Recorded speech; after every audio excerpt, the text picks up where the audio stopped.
भगवान बुद्ध किसी के घर में जाते हैं, दूध मांग करके पी लेते हैं। प्रेमियों, भीड़ लगती है। एक दिन की बात सुनो, गांव के कुछ लोगों ने कहा यशोधरा से कि पूर्वाश्रम की तुम पत्नी हो और पूर्वाश्रम की तुम्हारे बुद्ध भगवान का पति है।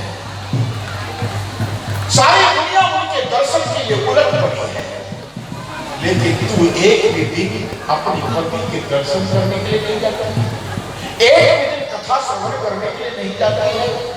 उनके मुख से देखो कितने शब्द सुंदर निकलते हैं, कितने गुणज्ञ गंभीर और ज्ञान की बातें आती है, उसे सुनो तो सही। उस पत्नी ने यशोधरा ने क्या सुंदर जवाब दिया, बोले सुनो, घर से भागने की वृत्ति उनकी है, मेरी नहीं। इस नारी को प्रणाम करो जिस नारी ने कितनी बड़ी बात कही। घर से भागने की प्रवृत्ति भगवान बुद्ध की है, मेरी नहीं। वो स्वयं मुझे छोड़कर वो भी रात में भगा है, मैं क्यों जाऊं, मैं नहीं जा सकता। बोले बड़ी कमाल की बात। बोले हाँ, इसमें जो भी कमाल हो, लेकिन वो मुझे छोड़कर युवावस्था में चले गए हैं, तो मैं उनके भजन में बिगड़ डालना नहीं चाहता, मैं अपने स्थान पर नहीं कहूँ, लेकिन एक मेरा निवेदन उनसे कह देना। बोले क्या? बोले आप सबके घर दूध पी नहीं जाते हो, आप स्वयं अपने घर भी तो एक दिन दूध पीने आओ। क्या सभी माताएं आपको दूध पिला सकती है, तो आपकी पूर्वाश्रम की पत्नी आपको दूध नहीं पिला सकती है? आप कहना उनसे, तुम्हारी मर्जी हो तो आओ, मैं तो केवल निवेदन कर सकती हूँ, जिद नहीं, हक नहीं, मैं निवेदन कर सकती हूँ, आपकी मर्जी हो तो आओ। भगवान बुद्ध से जाकर के कहा कि आपकी पूर्वाश्रम की पत्नी है, मैंने उसे आपके पास आने के लिए निवेदन किया, उसने मना कर दिया कि भागने की प्रवृत्ति मेरी नहीं है, जो भागा है वो स्वयं भागे, मैं क्यों जाऊँ। लेकिन उसने निवेदन किया है कि सबका दरबार दूध पीने के लिए खुला है, तो आपका घर भी खुला है, यहां भी कथा बड़ी निराली है, बड़े ध्यान से सुनना। प्रेमियों, उस समय वह भगवान बुद्ध ने कहा, तो जाकर के उसे कह दो कि कल मैं तुम्हारे यहाँ ही दूध पीने आऊंगा, मैं तुम्हारे। भगवान बुद्ध तैयार हो गए। पत्नी आज बड़े सुंदर दूध गर्म करके केसर और मिश्री मिला करके पादों में खड़ी है कि मेरा पूर्वाश्रम का पति आएगा, मैं उसे दूध पिलाऊंगी। और प्रेमियों, जैसे ही वह समय आया, 12 बजे दूध पीते थे, उपस्थित हो गए। भगवान बुद्ध ने कहा, बहुत इच्छा नहीं, मैं आ गया हूं, मुझे दूध की दीक्षा चाहिए। वह उसका बेटा 12 साल का उम्र का हो चुका है, क्योंकि वह केवल 2-3 महीने का था, भगवान बुद्ध चले गए थे, वह अब 12 साल का हो गया।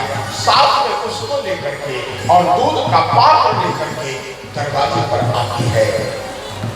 भगवान बुद्ध अपना पात्र आगे बढ़ाए, उन्होंने दूध डाल दिया। भगवान बुद्ध ने दूध पिया और दूध पीने के बाद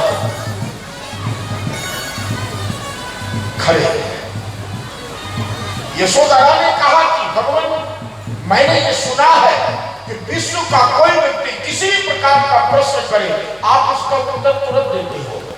भगवान बुद्ध ने कहा, हाँ, मैं भगवत पद को प्राप्त कर चुका हूं, ब्रह्म तत्व को प्राप्त कर चुका हूं, इसलिए मुझ में वह मेधा है कि मैं किसी भी प्रश्न का, किसी प्रकार के प्रश्न का उत्तर मैं तत्क्षण देता हूं, मुझे विलंब नहीं लगता है। तो बोले, तो ये आपकी दासी जी एक प्रश्न करना चाहती है। उसने कहा, करो प्रश्न। उसने कितनी सुंदर बात की, बड़े ध्यान से सुनना, समझ में तब आया, निकल गई तो फिर कल ये सुनने को नहीं। उसने कहा, पति, उसने ये नहीं कहा कि आप मेरे पति हो, उसने कहा मेरा पति जिस तत्व को पाने के लिए 12 बजे रात में पुत्र और पत्नी को युवावस्था में छोड़ करके भाग गया, क्या हुआ तत्व इस घर में नहीं था? देखिए कितनी गंभीर बात। जिस तत्व को पाने के लिए आप ब्रह्म तत्व को पाने के लिए गए ना, जिस ब्रह्म तत्व को पाने के लिए आपने रात में अपनी पत्नी का त्याग किया, अपने मासूम बच्चे का त्याग किया और आप जंगल में चले गए, क्या हुआ तत्व घर में नहीं था?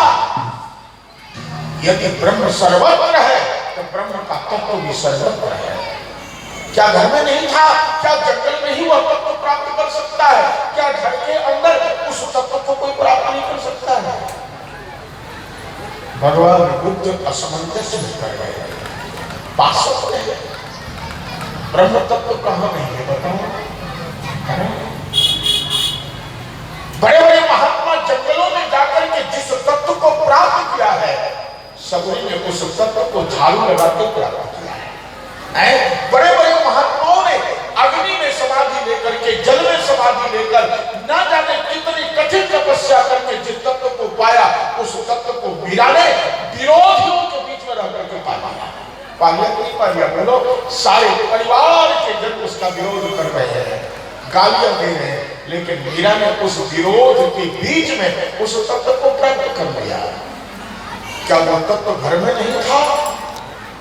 भगवान बुद्ध की आंखें उठ गई, कान में खड़े हो गए, 5 मिनट तक उत्तर नहीं दे पाए। देखो पत्नी हो तो ऐसी हो, धन है। अच्छा, उन्होंने 5 मिनट के बाद कहा देवी वह तत्व घर में नहीं था। तुम जो कह रही हो मैं उसका समर्थन करता हूं, वो तत्व घर में नहीं था।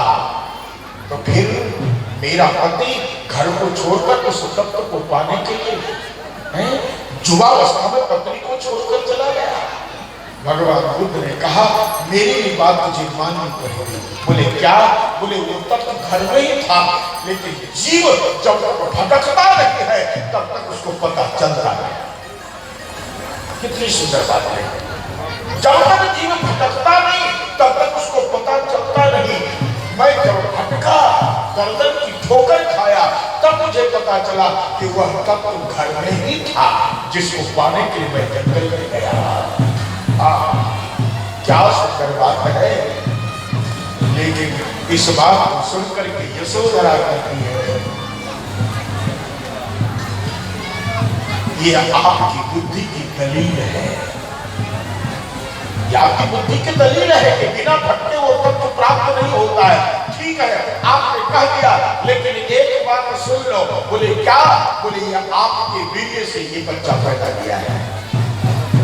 आपको 12 साल हो चुका है, ये भी 12 साल का हो चुका है। मैंने एक मन में संकल्प लिया है कि इसकी शादी नहीं करूंगी। भगवान बुद्ध पूछते हैं क्यों? जब मैं ब्रह्म का अवतार हूं, मैंने ही शादी किया, तो इस बच्चे की शादी क्यों नहीं करूं? बोले नहीं, मैं शादी नहीं करूं। बोले क्यों? बोले आपका तेज है, आपका वीर्य है, आपका स्वभाव इसमें निहित है। मेरे जैसे स्त्री को आप जैसे पति युवावस्था में छोड़ करके चले गए। मैंने किस तरह से अपने जीवन को बिताया, कैसे सहा, कैसे प्राण की रक्षा की, ये मैं जानती हूँ। लेकिन ये आपत्ति दूसरे नारी के ऊपर न आवे, मैं ये चाहता हूँ। क्या सुंदर शब्द कहा, ये आपत्ति किसी और नारी को न भोगना पड़े। बोले क्यों? बोले आपका तेज इसमें निहित है, मैं इसकी शादी कर दूं और आप वाले स्वभाव में ये भी अपनी पत्नी को छोड़ करके चला जाए, तो जिस कष्ट को मैंने सहा वो कष्ट मेरी बहू को ना मिले, इसलिए शादी ही न करो, जिससे कि वो कष्ट किसी नारी को भोगना न पड़े। इस बात को सुनते ही बुद्ध भगवान ने कहा कि मैं भगवान था, लेकिन आज मेरे शब्दों को सुनकर के मैं इंसान बन गया। प्रेमियों, पहले इंसान बनो, बात को पहले इंसान। वह इंसान कैसा? जिसे इंसान में खुमारी ना हो, वह इंसान कैसा जिसे इंसान में दया ना हो, वह इंसान कैसा जिसे इंसान में करुणा ना हो, प्रेम ना हो। भगवान बुद्ध ने कहा कि तुमने आज मुझे परास्त कर दिया, आज तक मेरे को कोई भी किसी प्रकार के तर्क के द्वारा परास्त नहीं कर पाया, लेकिन तुमने परास्त कर दिया। मैं तुझे गुरु मानता हूं और तुझे प्रणाम करता हूं।